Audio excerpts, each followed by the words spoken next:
आज हम लोग पढ़ेंगे डिटर्मिनेंट्स का यूज़, जैसे सम और एनी का यूज़। इसमें जनरली कन्फ्यूजन होता है, लेकिन आज से आपकी कन्फ्यूजन की समस्या दूर हो जाएगी। पहले हम देखते हैं सम का यूज़। सम का यूज आप अफर्मेटिव सेंटेंसेस के साथ करेंगे। इसका आप काउंटेबल और अनकाउंटेबल नॉन के साथ कर सकते हैं। अब चलते हैं, हम एग्जाम्पल के साथ इसे देखते हैं। There are some pens on the table, मतलब पेन्स काउंटेबल नॉन है, इसके साथ हमने सम का यूज़ किया है, राइट। इसका मतलब हो गया there are some pens on the table, कुछ कलमें टेबल पे है। There is some milk in the pot, मतलब पॉट मतलब घड़ा, किसी बर्तन में कुछ मिल्क मतलब दूध है, राइट। तो आप यहाँ अनकाउंटेबल नॉन के साथ यूज़ किए हैं। सम मैंगोज आर वेरी स्वीट, कुछ मैंगोज है जो बहुत ही मीठा है। और गिव मी सम बटर, मुझे थोड़ा बटर दे दो।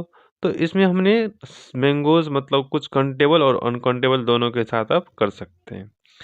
ओके, अब चलते हैं एनी का यूज़। एनी का यूज़ आपको नेगेटिव और इंट्रोगेटिव में ही होता है, अफर्मेटिव में इसका यूज़ नहीं होता है। काउंटेबल और अनकाउंटेबल नॉन के साथ आप कर सकते हैं। जैसे यहाँ देखिए क्या है, इंट्रोगेटिव सेंटेंसेस है।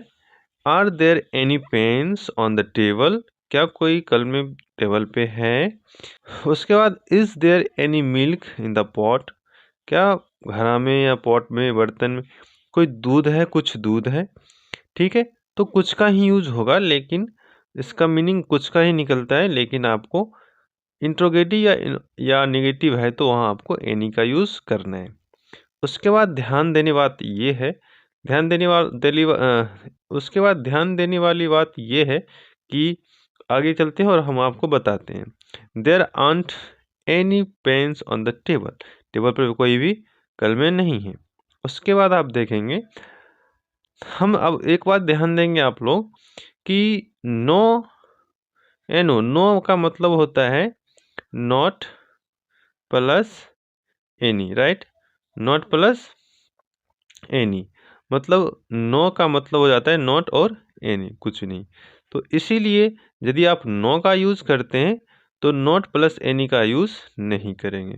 यदि नॉट और एनी का यूज़ कर रहे हैं तो नो का प्रयोग उस सेंटेंस में नहीं होना चाहिए। जैसे देखिए, there are no any pens on the table, हमने नो का भी यूज किया है और एनी का भी यूज किया। इसका मतलब है ये सेंटेंसेस हमारा गलत है, इस तरह से हम नहीं करेंगे।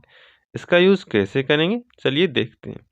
He did not right any letters, आप नॉट प्लस एनी का यूज कर सकते हैं, लेकिन नो और एनी का यूज नहीं करेंगे, राइट।